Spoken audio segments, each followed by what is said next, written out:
Ghana, His Excellency Ambassador Charles Abani, and quite a lot to say on issues about the SDG, Africa, Ghana, partnerships, collaborations, forthcoming conversations that will be tabled, COP26, and all the issues in between. Take a listen. Hello and welcome to Sunrise on 3FM 92.7. Today we sit down with the resident coordinator of the United Nations in Ghana. He's a respected international development expert who has plied his trade with great felicity of style in public sector, private sector, and non-for-profit sector. He comes from Nigeria, but presently he works from Ghana. Charles Abani is his name. Thank you, sir. Thank you, and it's my pleasure to be with you. That you could open your office to us. What do you do as resident coordinator?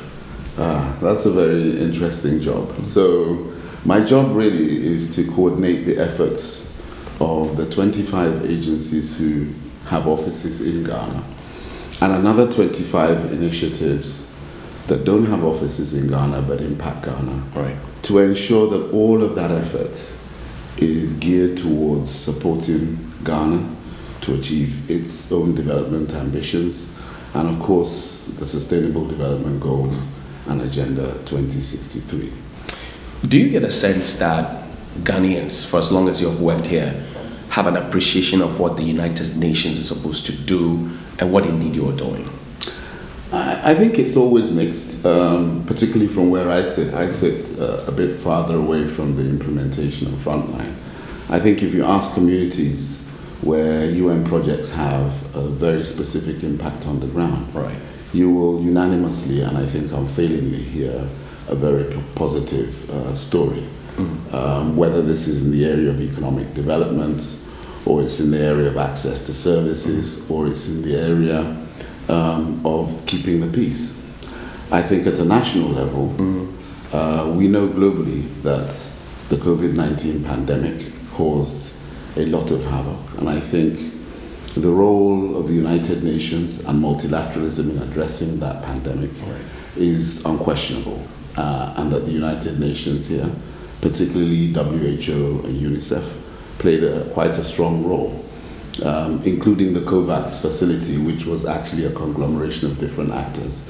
So much so that just a few weeks ago, I was in Foreign Affairs to receive a recognition of award on behalf of COVAX for the United Nations for the efforts done. Right. So I would say the tail of the tape is positive in terms of the impact. International development, that's where the SDGs come to play, because you are interested as United Nations in making sure that every country gets to benefit and we all develop evenly. How is it going in terms of international development globally, a global outlook first, and then we can zero into Ghana. First, the global outlook. So I think, first of all, let's understand the journey from the Millennium Development MDGs Goals to the SDGs. And what the SDGs are is an agreement globally by the members of the United Nations. Remember, Ghana is one of those very active members. Right. About what the minimum standards of society should be. That there should be zero hunger, that there should be no poverty, that people should have access to healthcare, that people and children should have access to an education, that there should be gender equality, that we must consume responsibly and produce responsibly, etc. That we must act on climate change. Right. That we must create the institutions that work for everybody, irrespective of who they are. That we must uphold human rights across the board for everybody, and that we cannot do this alone. And so the recognition, particularly of SDG 17, which talks about partnership, is so important that only together, governments with governments, including the private sector and civil society, if we work together, we can achieve this. So that was the global compact, if you like, that countries across the world agreed to in 2015, with a deadline to 2030. I think if you look at the period before COVID, the world was certainly making significant progress. Okay. And Ghana itself has had 2 voluntary national reviews, one in 2019 and one more recently last year in 2022, where the evidence of progress is clear. But we have faced a number of global issues that affect us. First of all, the global COVID pandemic has had a huge shock and impact on the world. We know that jobs were impacted in the millions, the hundreds of millions. We know that new sets of people were pushed into extreme poverty. Right. We know that governments' financial systems were tested by this. A lot of funding had to be diverted to provide social safety nets for individuals. For example, here in Ghana, there were resources placed at the doorstep of businesses to prevent them from going under. There were subsidies provided on electricity, on water, in order to enable citizens to continue to benefit from that. There were resources that were put in place to buy COVID vaccines that were not in anybody's budget. So the fiscal impacts, the health impacts, the socioeconomic impacts of COVID cannot be underestimated. And it's true that today we're not wearing masks, but the legacy of that lives on. Combined with that, we've seen a significant rise in conflicts across the globe, most notably the conflict that is impacting Ukraine and Russia, and the impacts that has on the globe. And of course, while it may look like a distant war, the impacts of it socioeconomically are significant for developing countries, including Ghana. For example, the cost of certain products which we rely on those markets to produce and provide into Ghana have skyrocketed because of the impacts of the war. And so, for example, the price of wheat has gone up. And you and I, if you are a consumer of what we call tea bread, I love tea bread, by the way, you will note the price change. And that's I often use very simple things. Things that cost 1 cedi suddenly costing 5 cedis. Yes, cedis. That's a clear indication of the impact of that war on Ghana. And we know that, for instance, a significant proportion of fertilizer comes from the Ukraine industrial background. And so the prices of these have gone through the roof. If ordinary Ghanaians are to eat 3 square meals a day, be nutritious, and yet incomes are flattening, and as a result, Ghana's own financial system is suffering, then of course there are significant impacts. And these impact simple things like social protection. The ability then, a government has to make choices.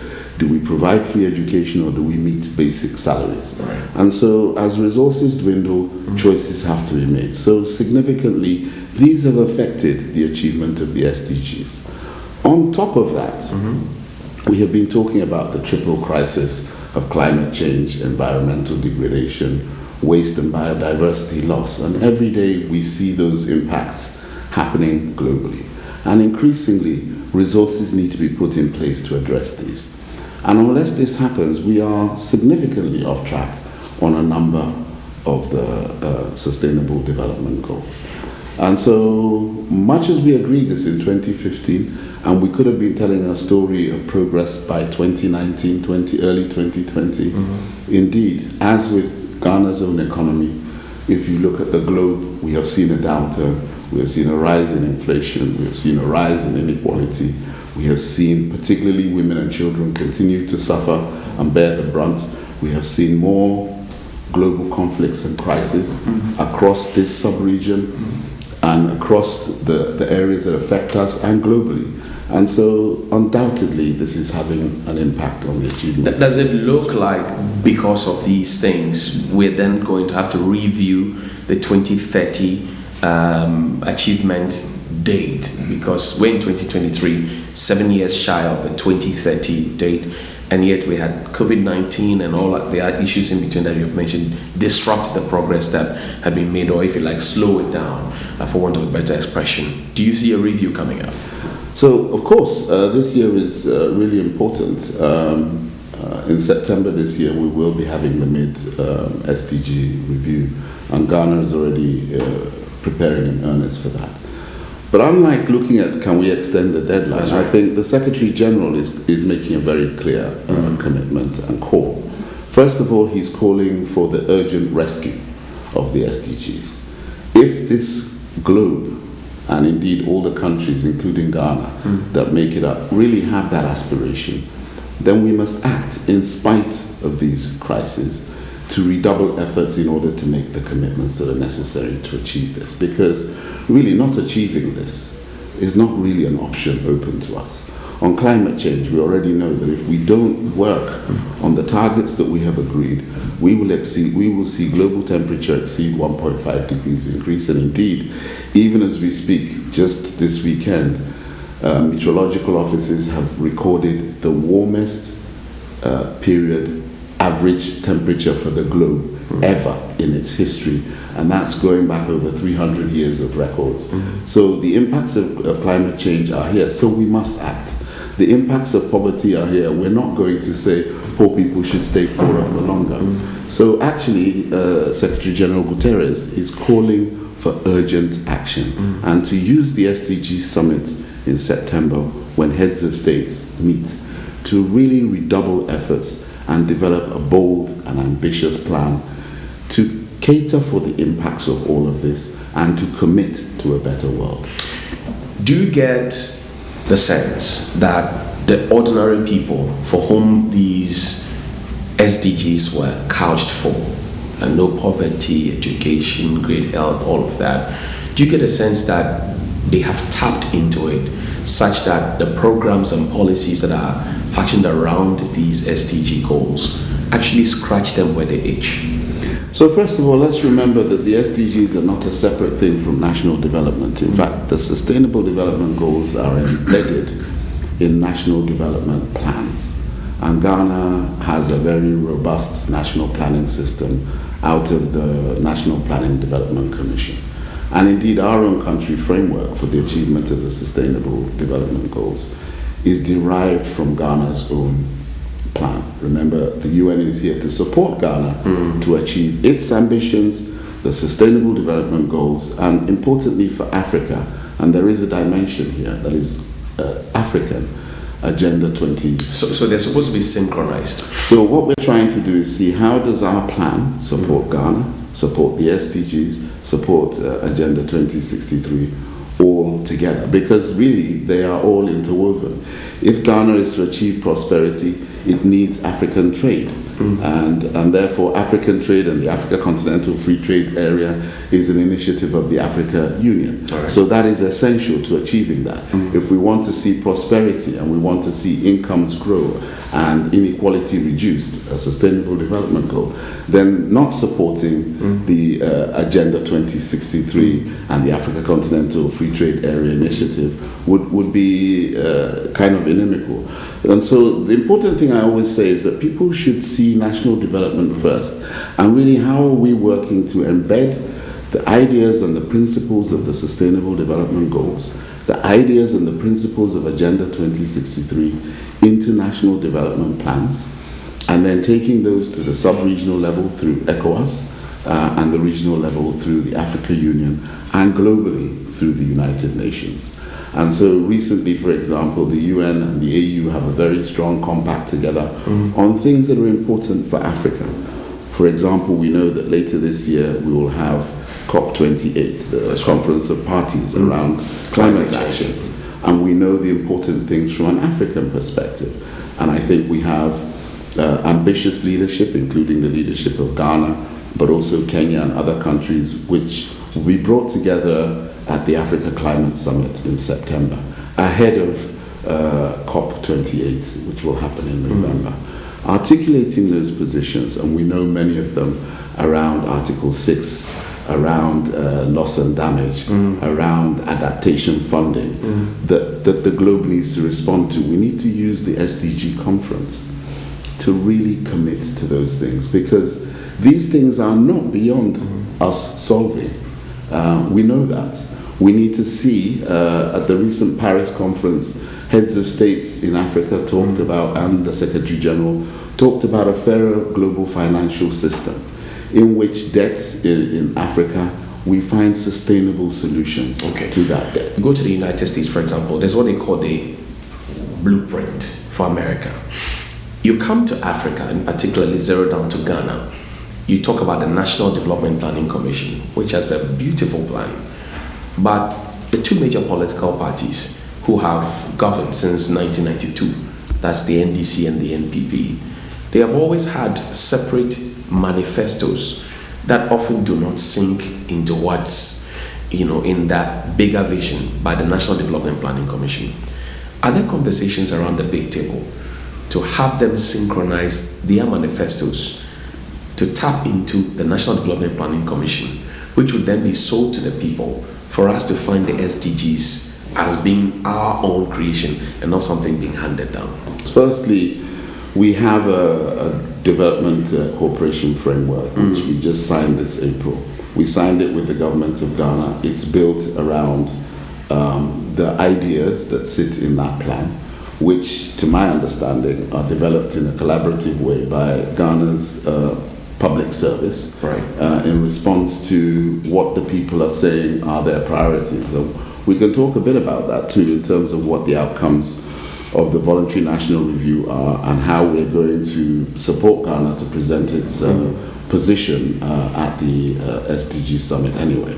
So of course we work across all of those party lines and work around the questions and priorities around prosperity, the questions and priorities around access to services and ensuring social protection for those who cannot access social protection, and the importance of peace here in Ghana. So we're working to embed that. But there are also groups in Ghana who are having very, very progressive conversations that cut across these party lines. For example, ASET, K.Y. Amwako, I think his name is, runs an institute called the African Economic Education Center, where they are having a real conversation and have recently launched something called the Ghana Compact, the Ghana We Want, which is seeking to build consensus around the priority areas, around the better fiscal management, around better planning, around better equality and addressing inequality consistently across the country.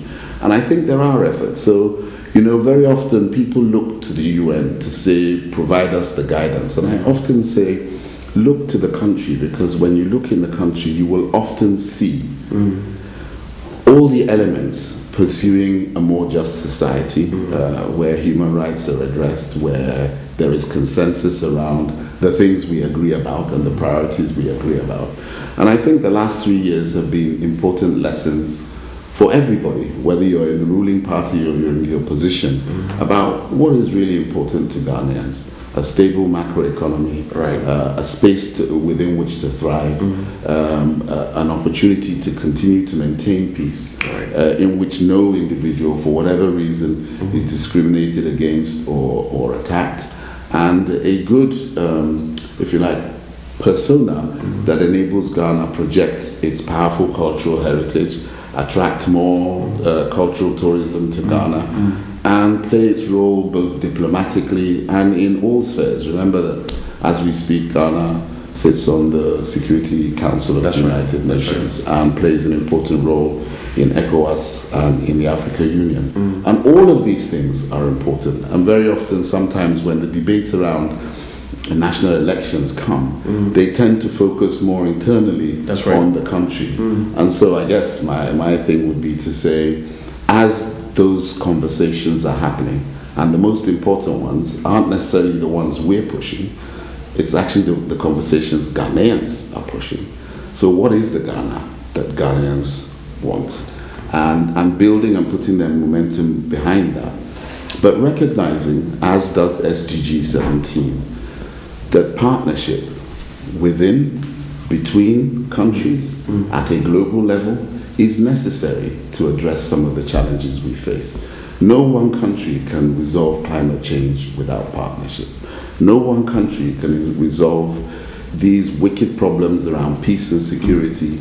Even in this sub-region, the issues of peace and security, Ghana can't resolve them by itself, and recognizes that, hence the existence of the Accra Initiative to bring together the coastal states to discuss how we collectively address peace and security.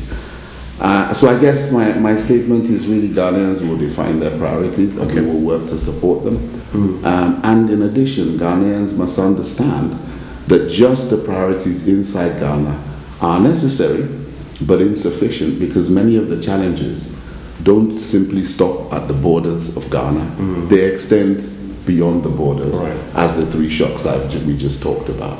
And so keeping a narrow country-only focused vision means that you will hit some of the targets, but not all of the targets. Our job is to keep bringing those, I guess, global issues to the table and finding the best ways Ghana can play a leadership role in addressing that. Partnership brings me to that missing link between the young and old.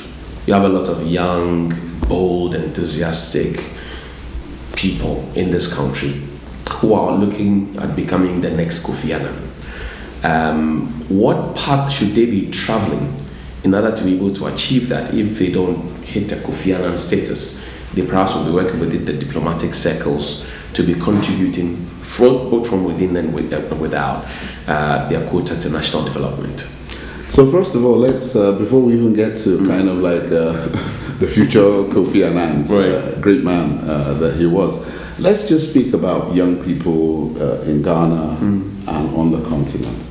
This is the youngest continent in terms of age, and when I talk about that, I'm talking demographics, not historical facts, because actually we know that this is the oldest continent in that sense of the word. So we have a very young population, and we know that actually the effective population that produce and can drive this engine of opportunity that is Africa are the young people. And so we're very focused, and the Secretary General is very focused on a very strong youth agenda. And even in this SDG moment where we stop to reflect and say what needs to happen, we don't need any rocket science to know that we need to redouble efforts with young people. They are the engine of the new tech industries that will happen. They are the engine of any kind of agricultural revolution and the development of those value chains. They have the best knowledge and the best energy. And even the politics of this country doesn't sufficiently, or indeed many African countries, sufficiently recognize the voice of young people. So our key things are about how do we support the proper and effective participation of young people in decisions that affect them. How do we support them with the skills and competencies that will enable them to make a meaningful and positive contribution? And how do young people become more recognized as an asset, not of the future? When I speak about these things, I often say, it's true, the youth are the future, but the future is now. And so I think more broadly, there is huge opportunity for young people. I think I come from a school of reform, not revolution. So I guess my perspective is that incrementally we will achieve this through various things. We have a raft of programs being run by the National Youth Authority. Recently launched a policy last year around young people. We have a program where we want to really bring sport as a tool to bring development to Ghana, not just from a kind of play sport and be more friendly. Of course, that is important for peace. But actually, how do we build that whole industry? Where are young people's roles in Ghana's emerging economy? And how do we foster that, particularly in the area of MSMEs and startups, where young people have the energy, the risk appetite to really take this on? So I think young people are important. In terms of future careers, the next Kofi Annans. Future careers, the UN does have a raft of programs. We actively begin already engaging the national service system here and have a raft of national service people who serve here, gain experience here.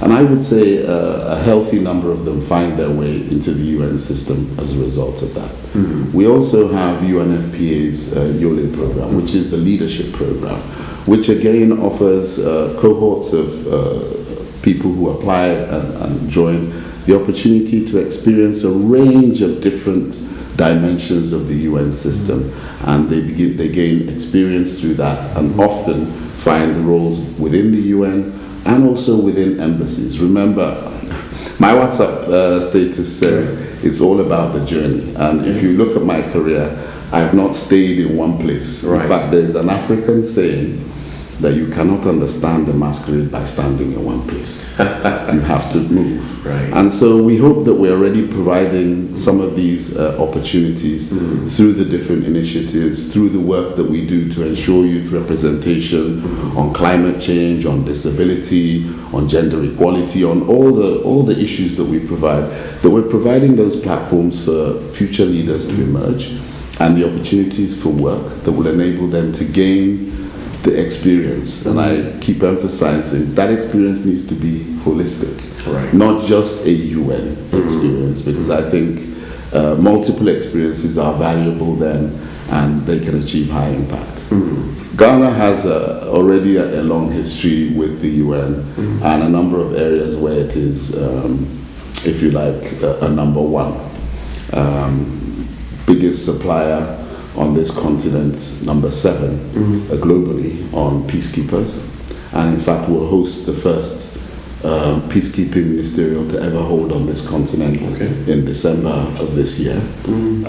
Of course, 3 times representative on the Security Council.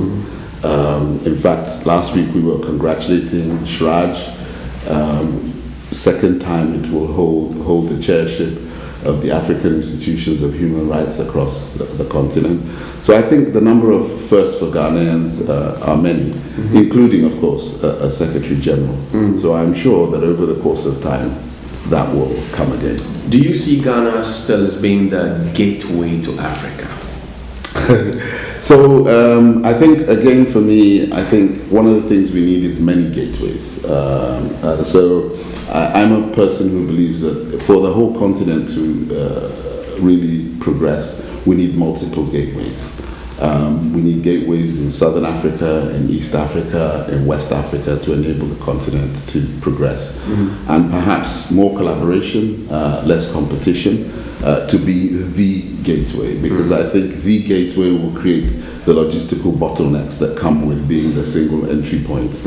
And so I think Ghana plays a very strong role in building multilateralism at the sub-regional level, at the regional level, while we're thinking on this continent, and certainly is a key thought leader in helping to shape the kind of thinking that has gone into Africa's, the AU's Agenda 2063, and clearly is at the forefront on things like the Africa Continental Free Trade Area, hosting the Secretariat and providing that.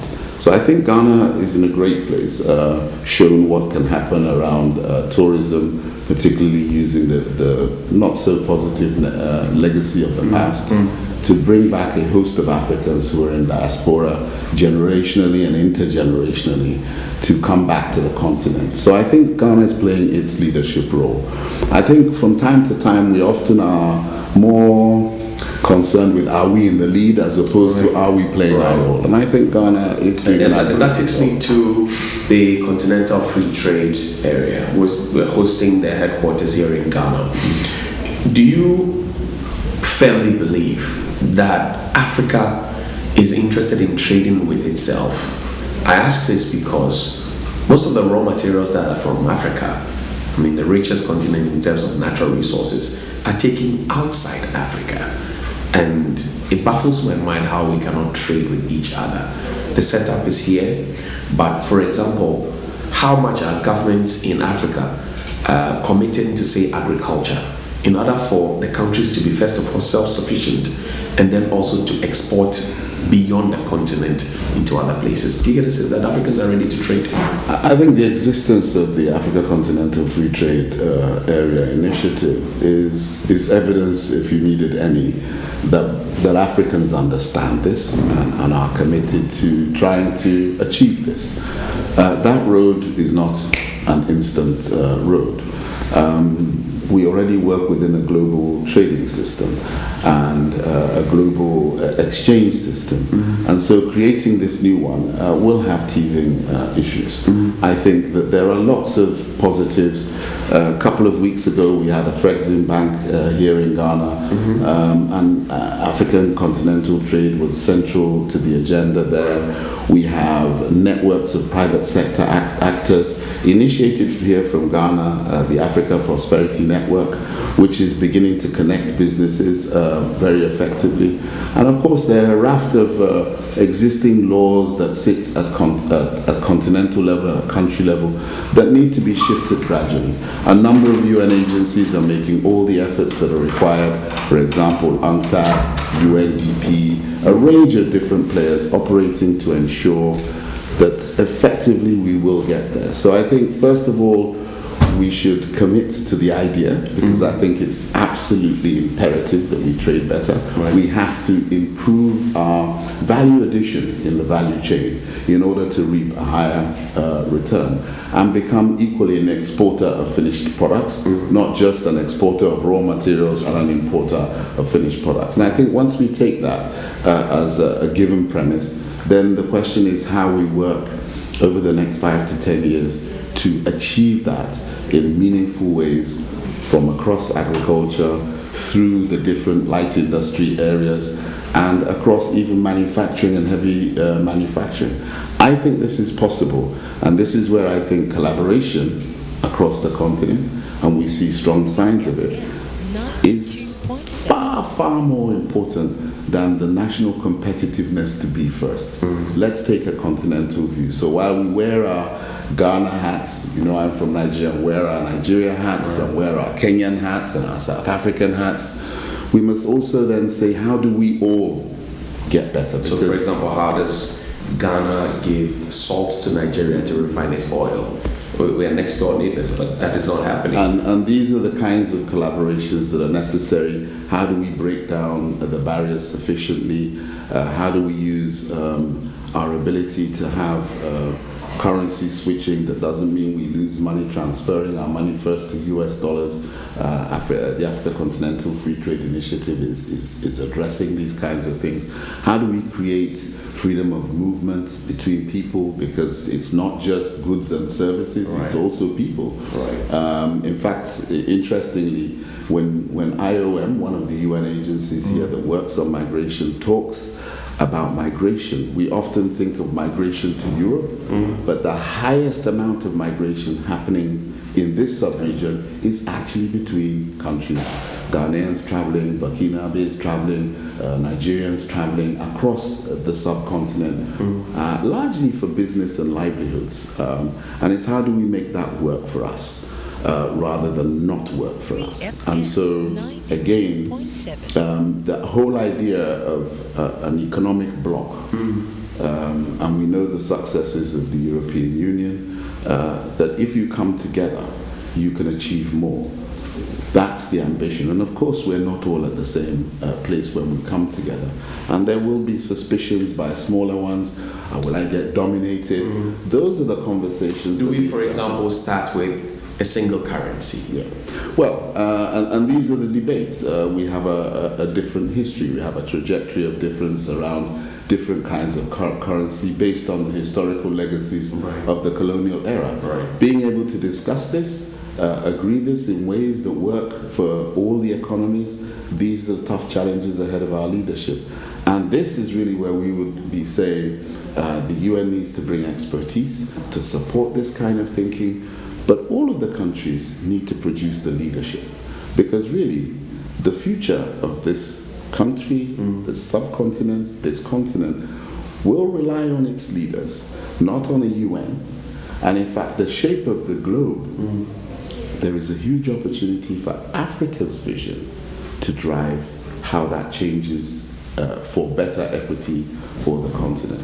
This is where I see leadership on the continent really needing to focus its effort and its follow-through commitment and follow-through in order to achieve this. Health is important. It's one of the SDG goals. Same is sanitation. The president of Ghana is a co-chair on the SDG. He told the citizens of Ghana, and you've been talking about the citizens, the people is leadership on international development and national development. He told the people of Ghana that under a 4-year period, Accra will be the cleanest city in Africa. That has not been achieved. And we're looking at the SDGs, health and sanitation particularly. What do you say? So first of all, clearly, every government will make a set of commitments. We have to understand the interplay of issues that will help Accra as a city become the cleanest city, and maybe use the SDG summit as an opportunity to reassert that bold commitment. Right. We know, for instance, that part of the flooding and all the issues of pollution that we see on the continent right now stem from significant challenges that arise from single-use plastic. Plastic bottles clog the gutters clog, and when the rains fall, floods happen. We have the importation of second-hand clothing. We already know from the research that by the time it even arrives, 50 to 60% of it is just rubbish already. So if we're going to achieve the cleanest city, how do we make a commitment on plastic? How do we make a commitment on ensuring that Ghana, other African countries, are not the dumping ground for used products in other cities that make those cities look great? Right. How do we make the right investments in water and sanitation across the board? One of the things we identified in our cooperation framework agreement is the fact that really urbanization is rapidly happening. And we have projects here. UN Habitat is involved with UNCDF on a smart cities program. How do we learn how to create smart cities that are efficient, resilient to the impacts of climate change, taking into account all the recycling and, if you like, the circular economy dimensions that mean that we're able to utilize our waste and minimize what needs to be thrown and dumped? And how do we shift public attitudes? Because at the end of the day, too, the government can regulate on a number of these things, but we also need citizens to stop buying water from plastic bottles, to begin to use more sustainable, reusable, biodegradable products around this, and to have the enabling policy environment that ensures that this is feasible and practicable. So it's, if you take some of the examples where this has happened, Kigali is often referred to as the cleanest city. They ban plastics. The government took certain policy decisions, but if you go to Kigali today and try to litter in the streets, there's no policeman that needs to get. Citizens themselves are involved in saying, please don't litter, because they take pride in it. So at the end of the day, it's going to take the whole of Ghana. In a sense, we're back to this Ghana compact, the Ghana we want, for all Ghanaians, irrespective of their political affiliations, irrespective of their religious backgrounds or their ethnic or home sources, that we agree as Ghanaians on some core things around which we as a people are galvanized, and that those things are aligned and enable us to achieve the sustainable development goals. I want to just briefly talk about that, because I think it's important that that message does come through about this important summit. The summit is calling for three things, really. What exactly? So the first thing the summit is calling for is a bold political commitment globally, which means that the different political leaders do commit to taking the actions, whether it's on finance, it's reducing carbon emissions, it's ending conflicts, that those bold statements are made. The countries, here in Ghana, this is important to make those bold commitments themselves for what they will do to contribute to that. And that really we're able to use the summit to understand what have we achieved and where are the gaps, or what is the challenge ahead of us. And recognize that probably we won't have enough money to achieve all of those challenges. So to be able to prioritize on those things that are most catalytic, that are likely to bring about the change that we want to see.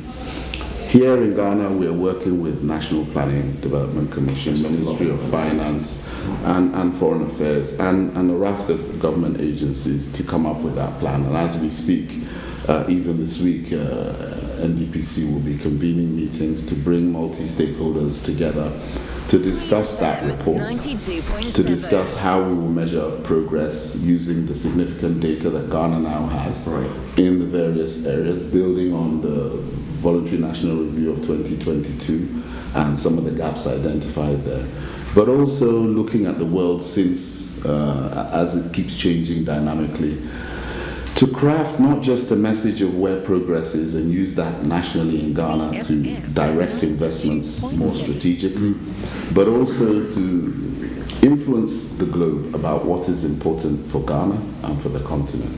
I'm kind of confident that Ghana will come up with a good report. That doesn't mean that Ghana has achieved the SDGs. That's right. It means that Ghana is in a better position to understand what it has achieved and where those challenges still are, and work through commitments. And it would be, of course, we have a government with President Nana Akufo-Addo today, but for whoever is taking on that role in 2024, to be committed to the principles that Ghana's national development is aligned with the Sustainable Development Goals, and again aligned with Agenda 2063. I see.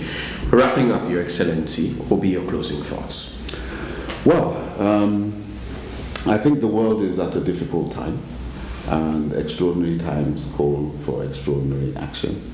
We know that Ghana itself witnessed the conflicts, the impacts, recently had to go to the IMF for assistance. That's going to place in the medium term some difficulties on all citizens of this country.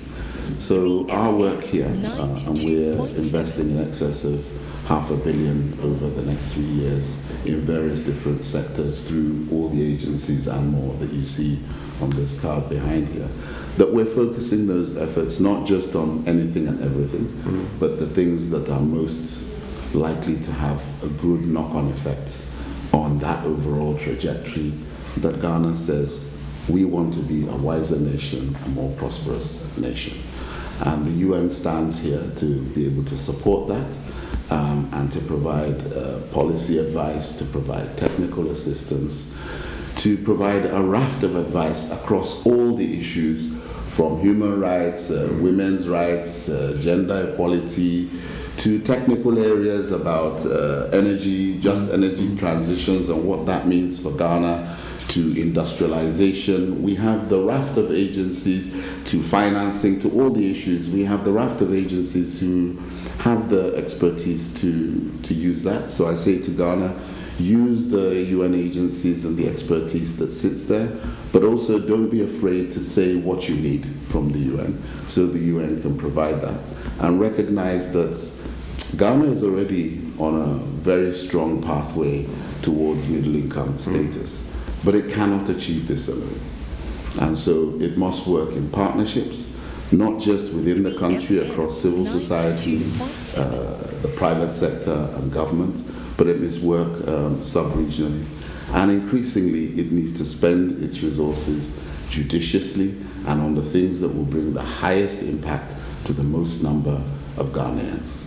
That's, I guess, the message from the United Nations. Thank you, Your Excellency. Charles Abani, grateful. Thank you very much. We're happy that you could open your doors for us. Thank you very much, and we look forward to Ghana's participation in the SDG Summit. And indeed, just to wrap up on water and sanitation, the high-level political forum is next week. Ghana is presenting its plans on water and sanitation at that as well. Thank you. Thank you very much. And that's our conversation with His Excellency Charles Abani. He is the resident coordinator of the United Nations here in Ghana. Sunrise continues. My name is Johnny Hughes. 3FM 92.7 Urban Lifestyle Radio Station.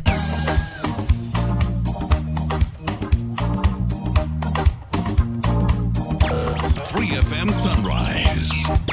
3FM Sunrise.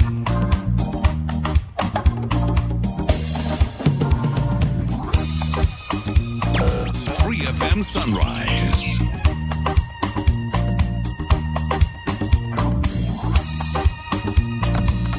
Start your day with Sunrise on 92.7 3FM. Hey! 3FM Sunrise. The mom and the papa, and when you know, rock and so.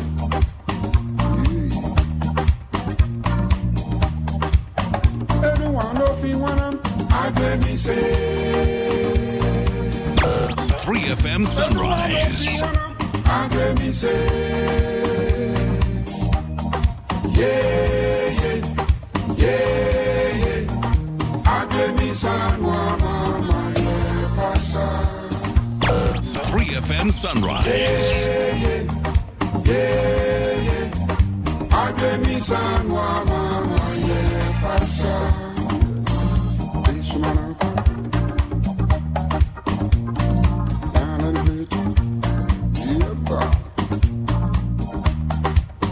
anyone of you want them, I let me say. Everyone of you want them, I let me say.